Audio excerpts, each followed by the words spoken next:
Buenas noches, licenciado. Buenas noches. Estamos perdiendo, ¿no? En Bolivia está perdiendo. Estaba 1-0, creo que ya es 2.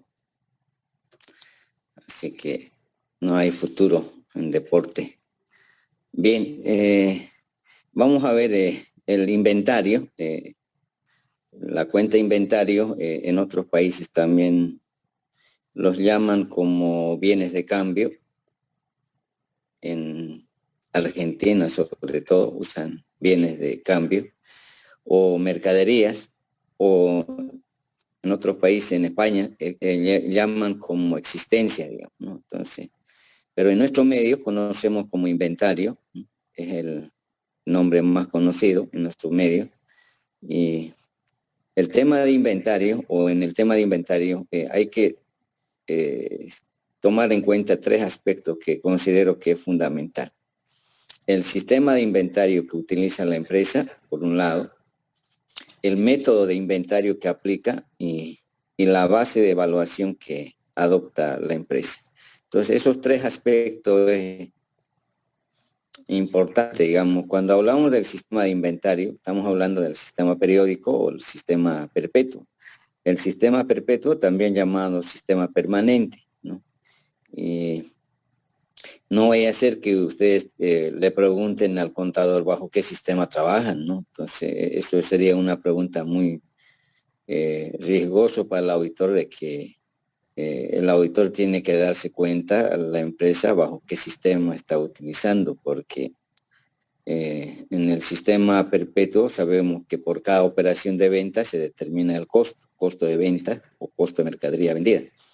En el caso de periódico, determinamos el costo al finalizar el año o al finalizar el mes, ¿no? O sea, depende cómo elabora su estado financiero cada empresa, ¿no? Entonces, cuando es a fin de año, ustedes conocen la fórmula, costo de venta es igual a inventario inicial más compras menos inventario final. Esa es la fórmula para determinar el costo de venta en el sistema periódico.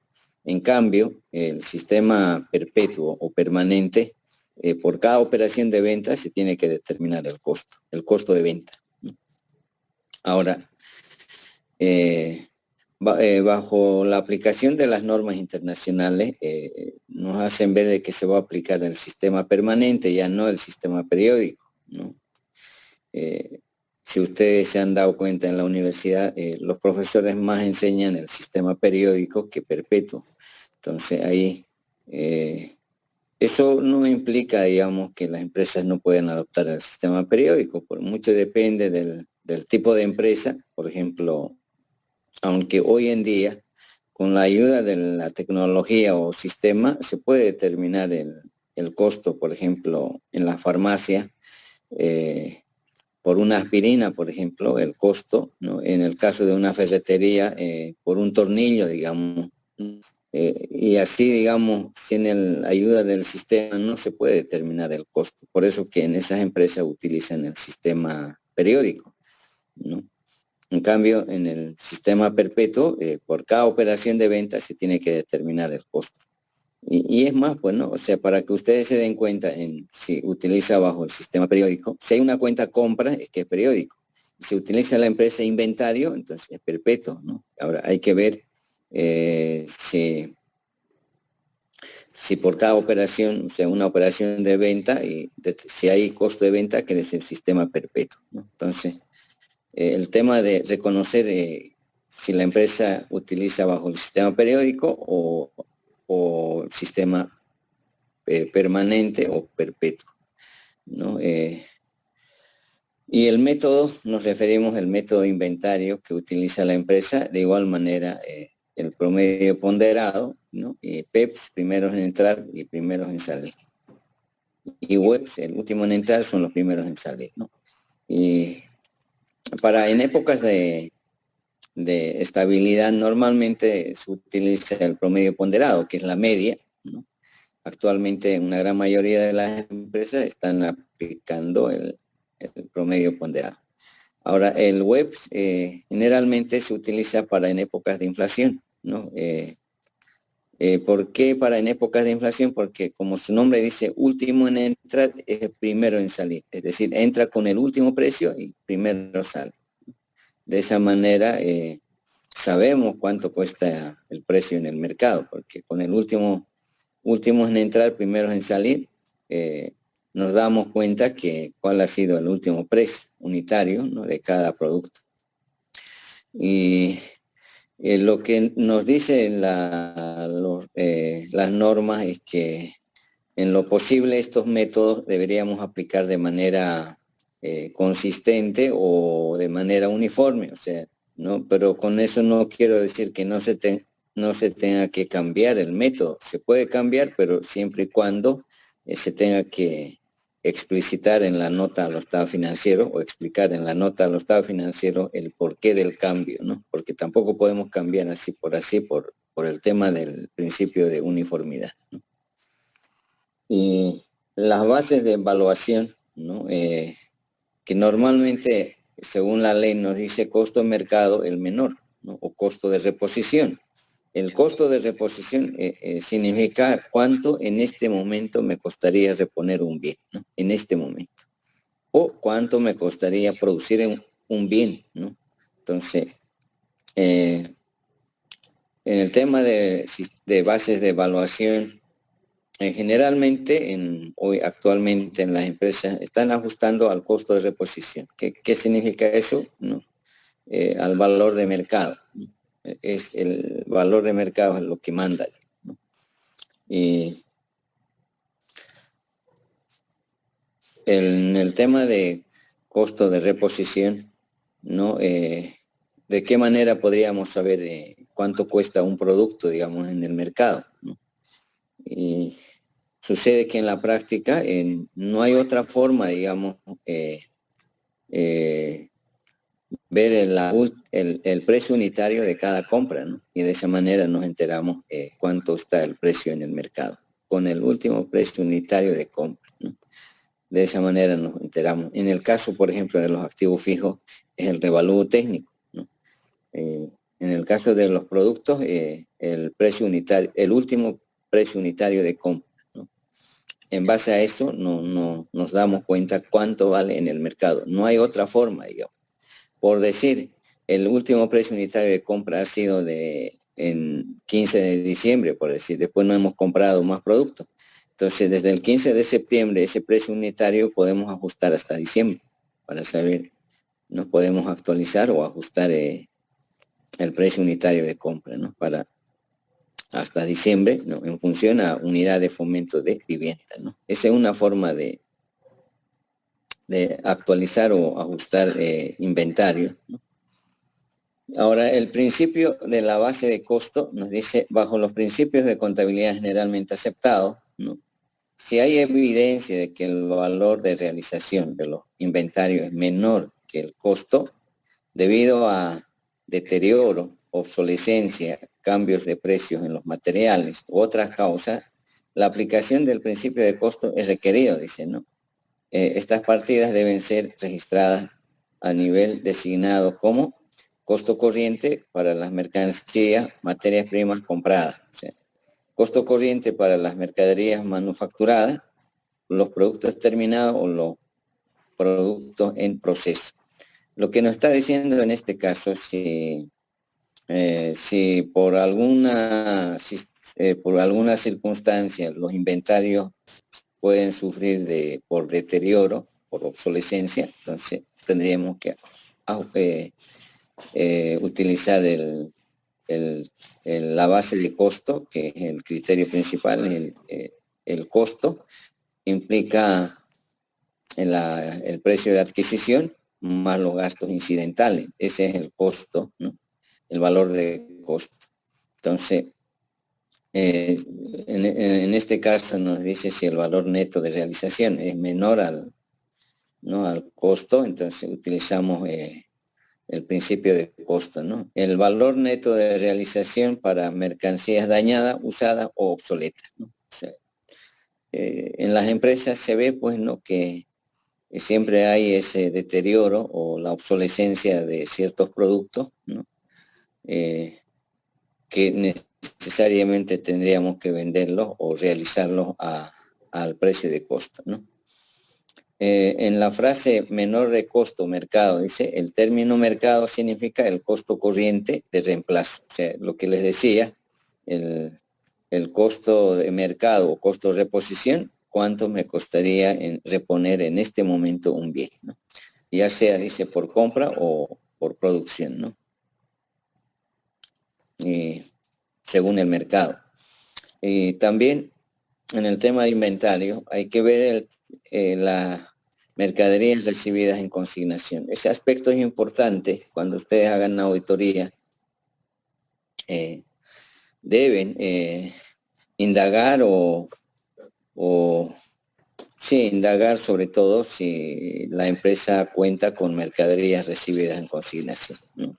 De existir mercadería recibida en consignación, no, definitivamente esa mercadería no debe formar parte de inventario, debido a que esa mercadería no es de propiedad de la empresa, ¿no?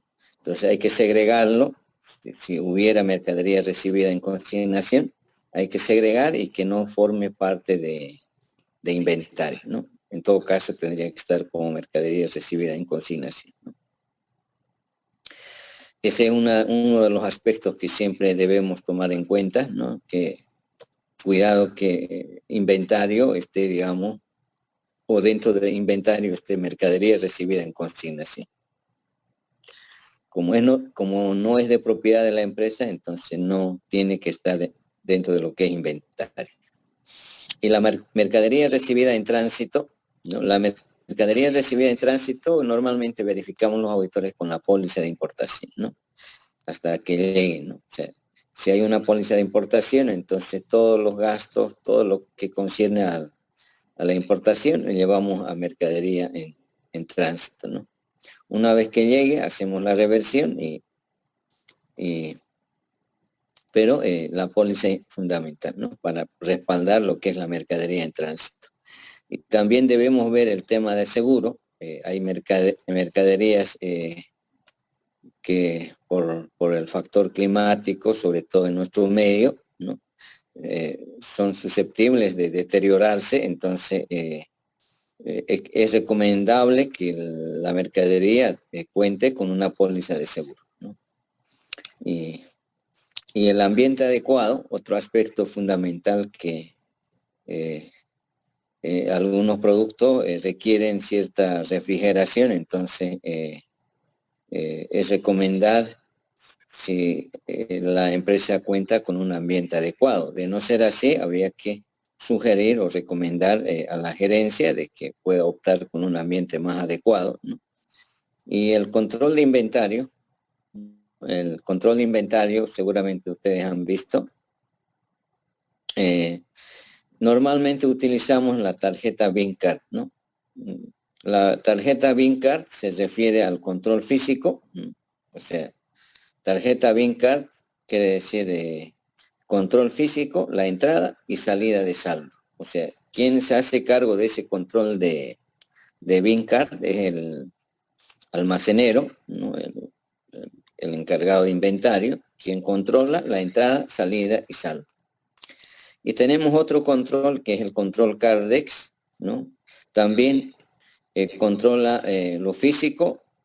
Aparte de controlar lo físico, incorpora lo que es valorado, se incorpora el precio, ¿no? Entonces, esa es la diferencia, ¿no? Que en el tarjeta de Cardex se incorpora no solamente la entrada, salida, saldo, sino también el precio, ¿no? Entonces, lo que quiero hacerles ver en este caso es que estas dos funciones, o sea, el control de almacenes y el control de Cardex, son incompatibles. O sea, cuando digo incompatible, no puede una sola persona manejar esos dos controles, ¿no? Tiene que estar separado o segregado esas dos funciones, ¿no? Porque si no, el almacenero se volvería millonario, ¿no? Esa es una de las observaciones que siempre los auditores hacemos, ¿no? Que esas dos funciones son incompatibles, por lo tanto, debe estar segregado, ¿no?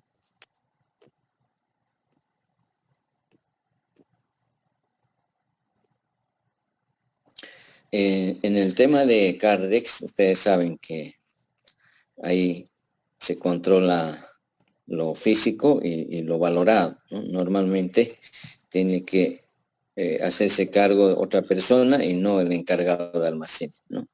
Y dentro de lo que es la experiencia en el tema de inventario, lo más crítico, digamos, dentro de esta cuenta de inventario es la valuación, ¿no? Que no esté evaluado correctamente, ¿no? Entonces, es fundamental comprobar la evaluación de los productos, ¿no? Y también la mercadería tiene que ser actualizado, ¿no? Ustedes saben que y para poder actualizar utilizamos unidad de fomento de vivienda, ¿no? Según el marco legal, ¿no? Entonces, el tema de la actualización lo podríamos ver generalmente, como le decía, se actualiza el último precio unitario, ¿no? Por ejemplo, si queremos actualizar inventario, entonces tiene que estar actualizado al 31 de diciembre, ¿no? Pero eso en función a unidad de fomento de vivienda. Podemos ver una actualización.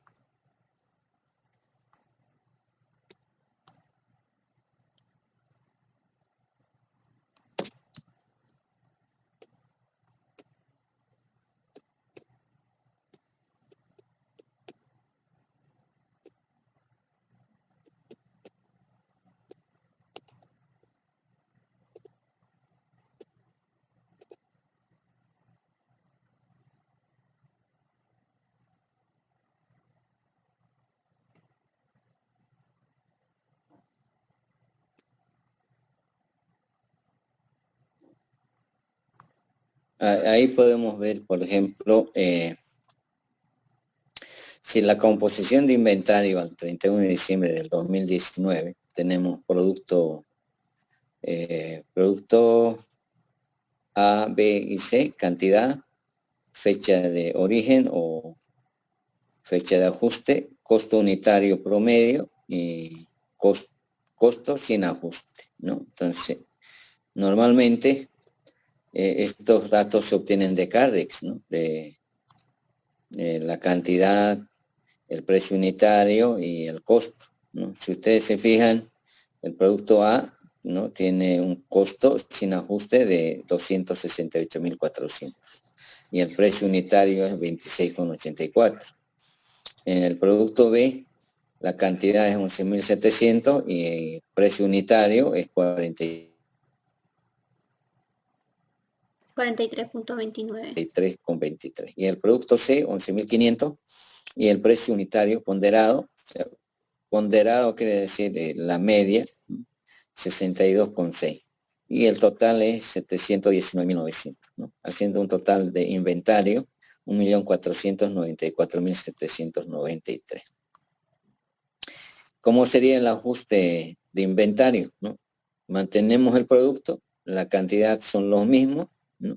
Fecha de compra, ¿no? Fecha última compra, dice, ¿no? O sea, el 25 de noviembre para el producto A y fecha de última compra para el producto B es el 25 de septiembre y el del producto C es 22 de diciembre, ¿no?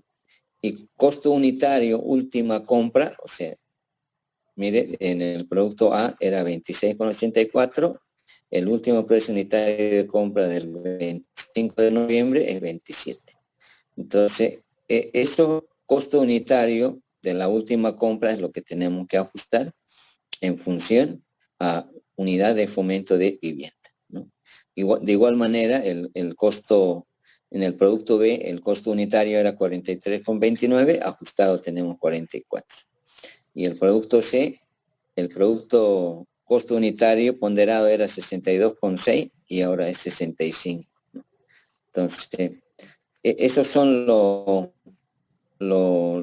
costos unitarios de la última compra, que según se obtiene de Cardex, y ese costo unitario es lo que tenemos que ajustar en función a unidad de fomento, y el coeficiente sería Si ustedes se fijan, hay un coeficiente de ajuste. El coeficiente de ajuste determina dividiendo unidad de fomento, ¿no?, del 31 de diciembre del 2019, dividido entre unidad de fomento del 25 de noviembre, ¿no?, para el producto A. Para el producto B sería unidad de fomento del 31 de diciembre dividido entre unidad de fomento del 25 de septiembre, ¿no?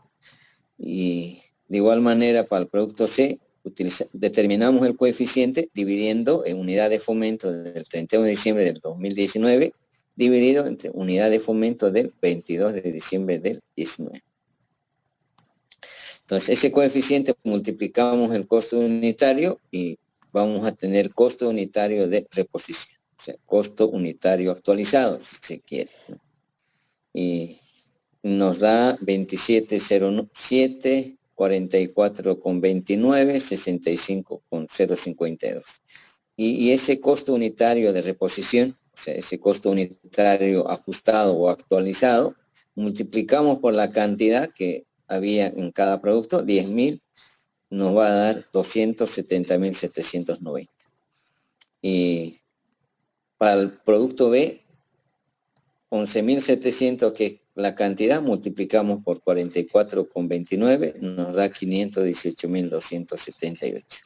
Y para el producto C, 11.500 multiplicamos por el costo unitario de reposición o costo unitario actualizado, 748.106. En total tenemos 1.537.175 y si hacemos ajustado menos costos sin ajuste, teníamos sin ajuste 1.494.000. La diferencia tendría que ser 42.382. Y si vamos por cada producto, ¿no?, la diferencia sería en el producto A 2.391, en el producto B 11.785 y en el producto C 28.206, haciendo un total de 42.382. ¿Qué significa esto? A ver, quiero que se vayan dando cuenta. Ajustado tenemos 1.537.175. Sin ajuste tenemos 1.400.000. Hay que incrementar, por eso estamos cargando inventario contra ajuste por inflación y tenencia de bien. En realidad esto no es por inflación, sino es por tener el producto, del producto A, B, C, hemos tenido un incremento, ¿no?, por 42.382, ¿no? Entonces, inventario contra ajuste por inflación, ¿no? Y producto A está incrementando en 2.391, producto B está incrementando en 11.785 y el producto C en 28.206, ¿no?, contra ajuste por inflación. Y en la glosa decimos actualización de inventario al 31 de diciembre del 2019, ¿no? Estamos actualizando, ¿no? Entonces, no es como algunos están haciendo en la práctica, determinar el saldo de inventario y eso actualizar en función a unidad de fomento. No, sino esto tiene que salir del CARDEX. O sea, normalmente, ¿no?, actualizamos el último precio unitario de compra, digamos, ¿no? Por ejemplo, si el último precio unitario de compra hubiera sido el 31 de diciembre del 2019, pues no hay necesidad de actualizar porque ese precio unitario está actualizado al 31 de diciembre. Como en este caso, en la fecha última compra dice el 22 de diciembre en producto C, en el producto B 25 de septiembre y el producto A el 25 de noviembre, ¿no? El más antiguo es del producto B, que es del 25 de septiembre, no se ha comprado más producto, digamos, ¿no? Desde esa fecha, del 25 de septiembre, hay que ajustar al 31 de diciembre.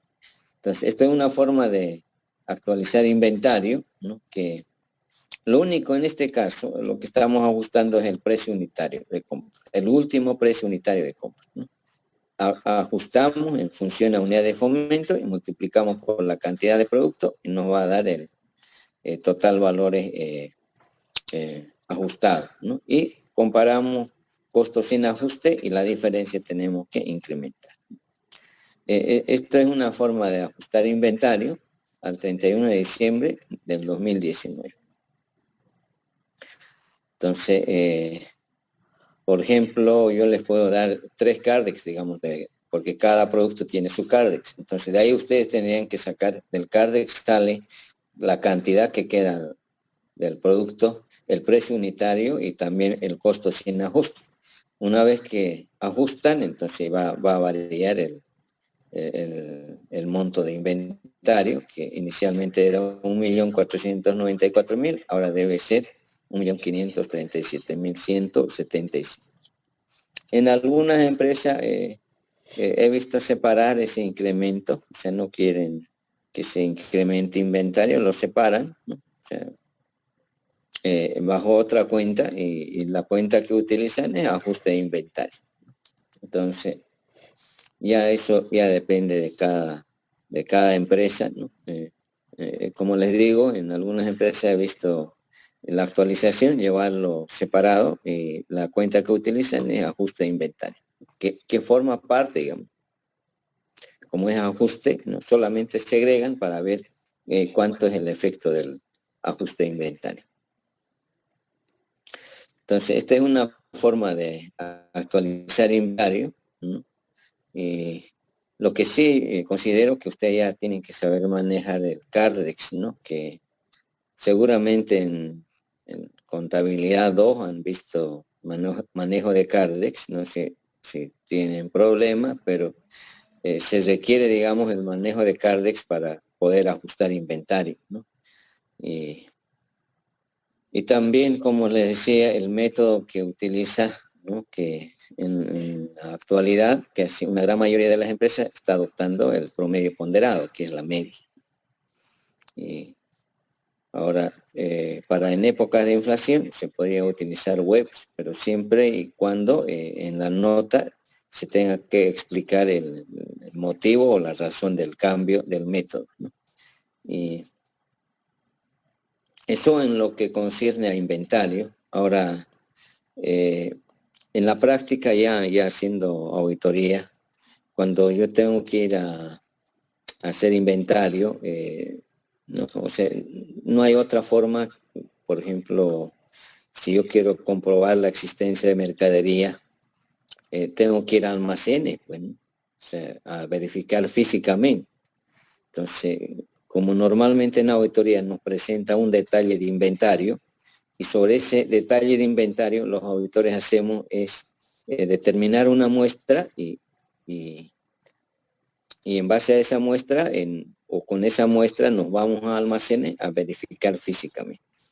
Entonces, cuán importante es saber determinar la muestra de inventario para que podamos ir a verificar físicamente. Lo que no podemos ir a verificar físicamente es al 100%, porque no vamos a terminar. Por eso que en la auditoría se utiliza bastante lo que es el muestreo estadístico, ¿no? Y el método de la muestra que utilizamos en auditoría, o sea, hay una infinidad de métodos, pero el que yo sepa en las consultoras de auditoría, el que más utilizan es el MUM. MUM significa muestreo por unidad monetaria, ¿no? Es el método que más utilizan para determinar la muestra para inventario, ¿no? Entonces, ¿en qué consiste, digamos, la auditoría de inventario? En ir a verificar físicamente la existencia de productos, ¿no? Ahora, ustedes se preguntarán por qué tenemos que ir a verificar físicamente, ¿no? Que en la práctica, pues, en las empresas dicen inventario, por decir 12 millones, y no hay esos productos. Contablemente dice 12 millones, pero no hay. Entonces, ese es el tema, ahí estaría, digamos, el hallazgo, ¿no? Que si no verificamos físicamente, ¿no?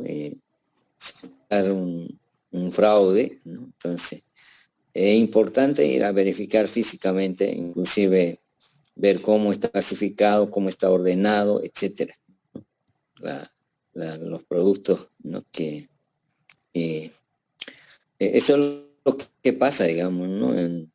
En muchas empresas, si bien contablemente dice tantos millones, pero en la práctica, en la realidad, no hay.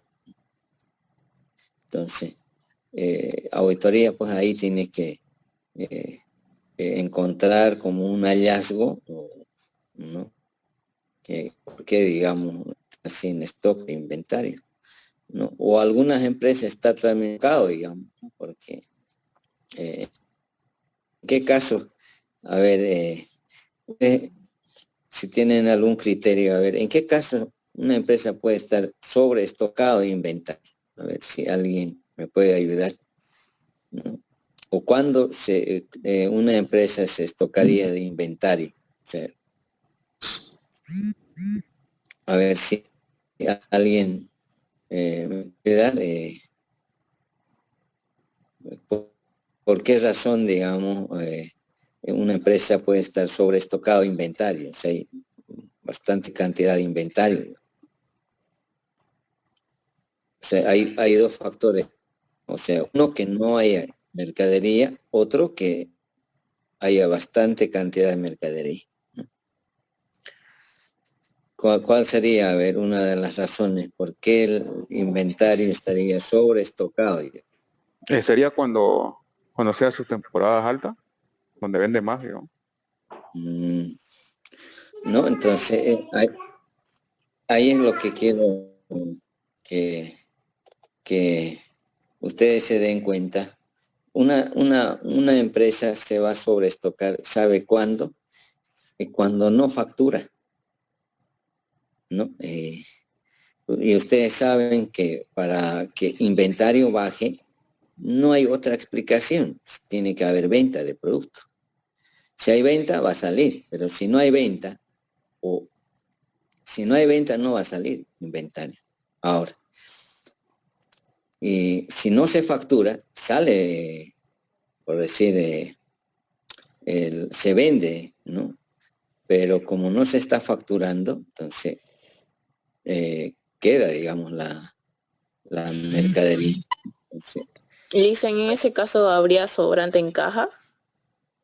claro, claro que sí, pero como las empresas manejan no solamente cajas, sino manejan diferentes cuentas bancarias, ¿no? O sea, generalmente esas empresas abren 3, 4 cuentas, digamos, ¿no? O sea, un poco muy complicado, digamos, ¿no? Impuestos nacionales que tiene acceso al sistema bancario no puede determinar esa situación, ¿no? Porque eh, por eso le decía que la única forma de vender, perdón, de que baje inventario, o sea, la mercadería es vendiendo. Comentarle, nos reunimos unos 6 auditores, no sé en qué época, ¿no? Y había un problema que yo planteé, que había sobreestocamiento de inventario, y cuál, digamos, era el camino, digamos, para poder regularizarlo, ¿no? 6 auditores, mire, y algunos han vertido, por ejemplo, donar mercadería o dar de baja, ¿no? O promocionar la mercadería, pero con todas estas operaciones, jóvenes, créanme, es hacer cosquillas. O sea, si hablamos de un sobreestocamiento de inventario, estamos hablando de unos 20, 30 millones. Entonces, que querer donar o querer comercializar no afecta, pues, ¿no? O sea, no, no se mueve, digamos, inventario se mantiene, porque estamos hablando de 30 a 20 millones, ¿no? Entonces, y el otro auditor plantea el problema más grave, de que si bien en los estados financieros dice 20 millones, pero no hay mercadería, cero mercadería. Entonces, eso es más grave, porque y esos son los casos que en la práctica uno va viendo y dice, bueno, literalmente o en la teoría nos dice no así, y sin embargo en la práctica ya se va topando con diferentes situaciones que, por ejemplo, a ver, ¿qué yo les puedo decir? Que uno tiene que no dormir, yo digo, 3 semanas para tomar una decisión, porque se complica cuando una empresa no factura, digamos. O sea, vende pero no factura. se dan cuenta, ¿no? O sea, ¿no? Cuando hay sobreestocamiento es que la empresa no está facturando, ¿no? Y si factura, no está facturando al 100%, ¿no? Seguramente está facturando sobre un porcentaje, digamos, ¿no? 40, 50, 60, ¿no? O sea, entonces ahí uno se da cuenta, digamos, ¿no? Que hay estocamiento, y ahora eso, para mí, es como una enfermedad, pues, ¿no? Que yo siempre comparo, ¿no? O sea, van a disculpar que utilice el tema de inventario cuando se sobreestoca, es como un puchito, ¿no? Que va creciendo, creciendo, creciendo y va a reventar. O sea, es lo mismo en las empresas, en inventario. O sea, se va estocando y va a llegar un momento de que no se pueda controlar, ¿no? Entonces, hay que tener mucho cuidado con el sobreestocamiento, ¿no? Cuando eso sucede hay que decir que venda, pero facturado, porque ese es el tema, digamos, ¿no? Uno de los aspectos que hay que tener cuidado, ¿no? Y es bien fácil darse cuenta, ¿no? Si hay estocamiento, quiere decir que no está facturando. Y podemos comparar de un año a otro para a ver cuál ha sido el comportamiento de inventario, ¿no? En relación a los anteriores años. Y lamentablemente eso es responsabilidad de la gerencia, pues, ¿no? Ustedes saben que los auditores, ¿qué podemos hacer si no tomamos decisiones? Sugerimos, recomendamos, pero quienes tienen la responsabilidad directa es la gerencia. Entonces, hay que tener cuidado en la auditoría porque es un riesgo alto, digamos, de que en una empresa haya sobreestocamiento, ¿no? Después, en inventario, los problemas que se han dado también es el tema de transferencia de productos, ¿no? Que se van transfiriendo de una agencia a otro o de la oficina principal a las agencias o a sucursales, ¿no? Siempre hay ese problema de que falta en un producto y en el otro sobra, o sea, ¿no? Y eso generalmente es porque el almacenero o los encargados no están conciliando, ¿no? No están conciliando, ¿no? Y esas son las diferencias que surgen, digamos, al final. Pero ahora, en el tema de una empresa industrial, ¿no? Muchos dicen inventario es diferente en una empresa industrial. Sin embargo, el inventario en una empresa industrial está compuesto por materia prima y productos en proceso y productos terminados. O sea, inventario, sigue siendo inventario. Eso es lo que quiero que ustedes se den cuenta. En una empresa industrial, el inventario está conformado por materia prima, productos en proceso y productos terminados. En materia prima no hay problema porque podemos hacer un recuento y determinar la cantidad de productos de materia prima. Y productos terminados de igual manera, o sea, un recuento físico y llegamos a establecer. El gran problema que tenemos los auditores es lo que los productos están en proceso o productos en proceso. No sabemos exactamente qué cantidad de materia prima está en proceso. Ese es el tema donde los auditores debemos tener cuidado, ¿no? ¿Por qué les digo esto? Porque ya lo he vivido.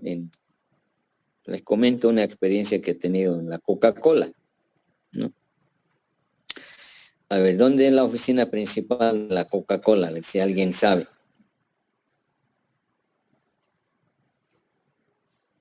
¿Alguien sabe dónde es la oficina principal de la Coca-Cola? El BOL dicen ahí por el Cambó, por la G77. Ya. El cuarto anillo.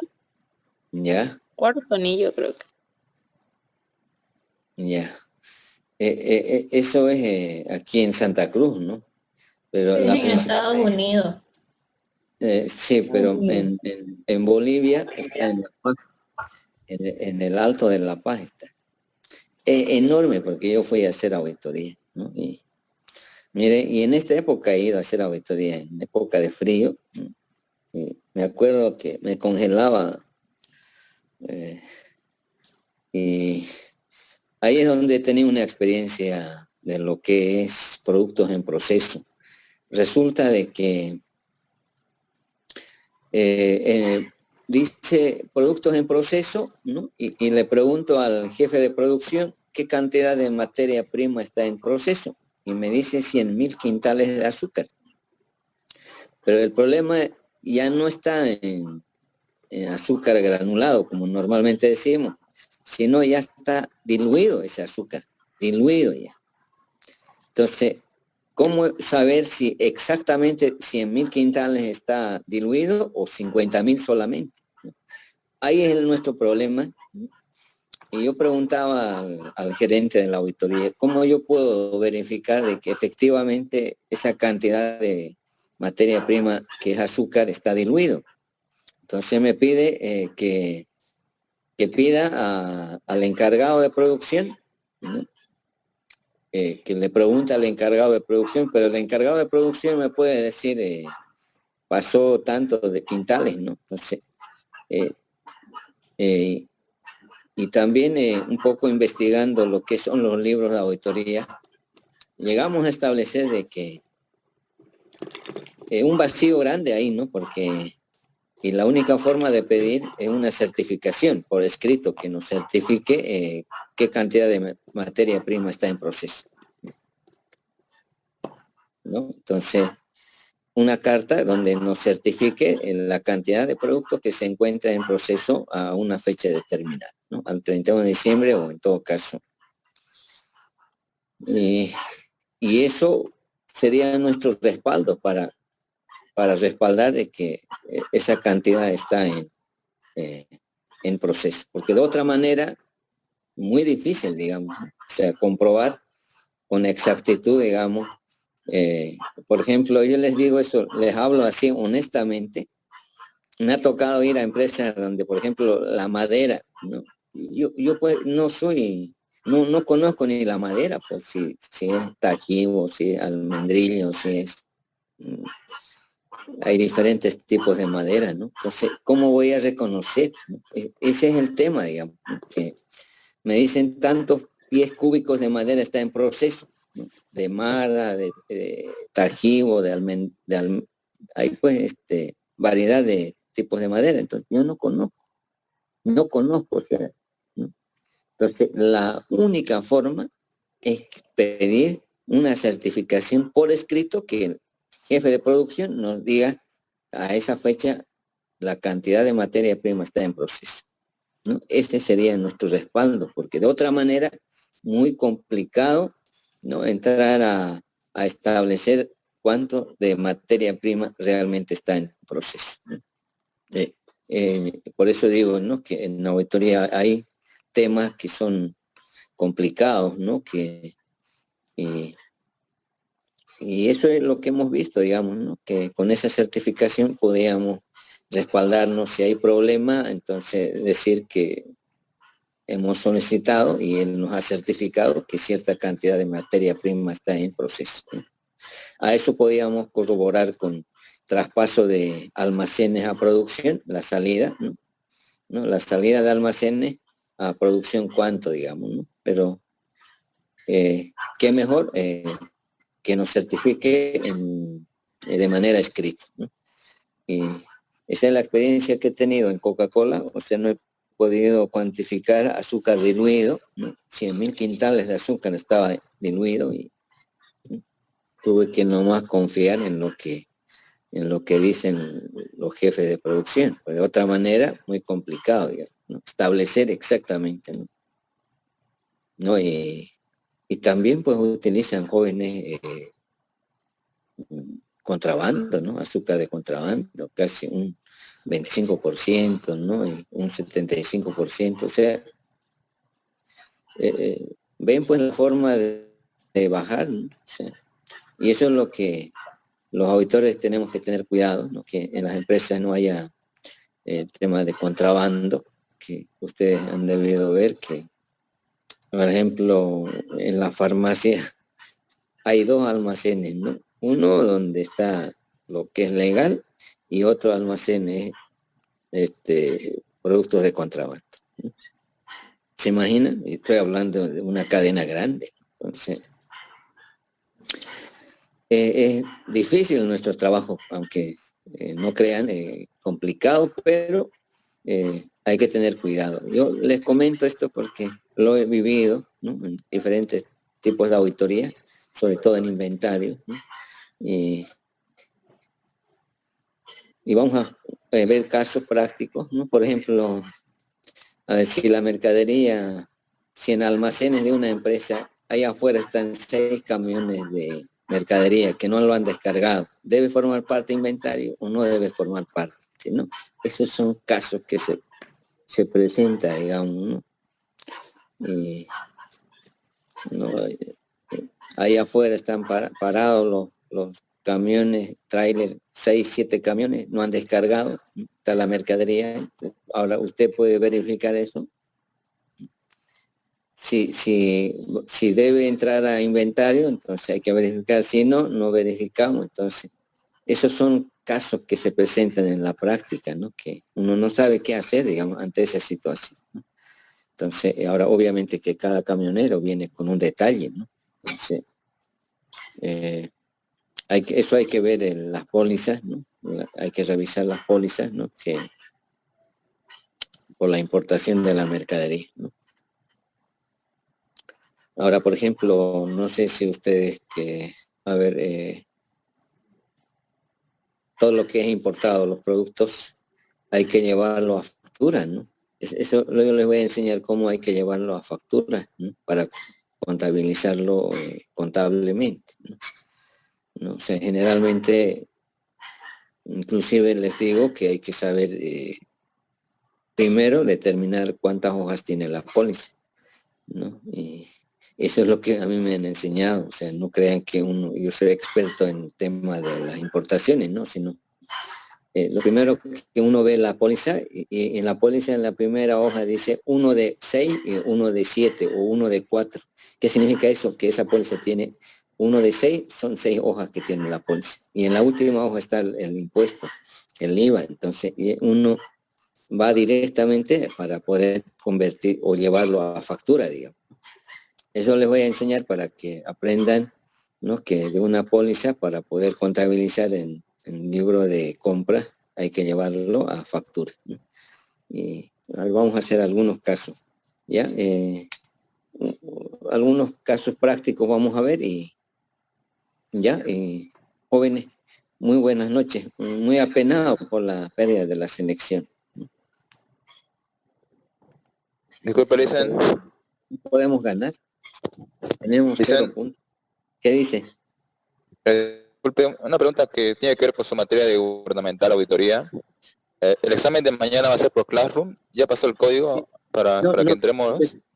Recién lo he creado, así que en la mañana voy a crear el grupo y lo voy a subir. Le voy a pasar al grupo ¿qué se llama? El código. ¿Ya? Ya. Gracias, Listen. Bueno. Ya. Hasta mañana.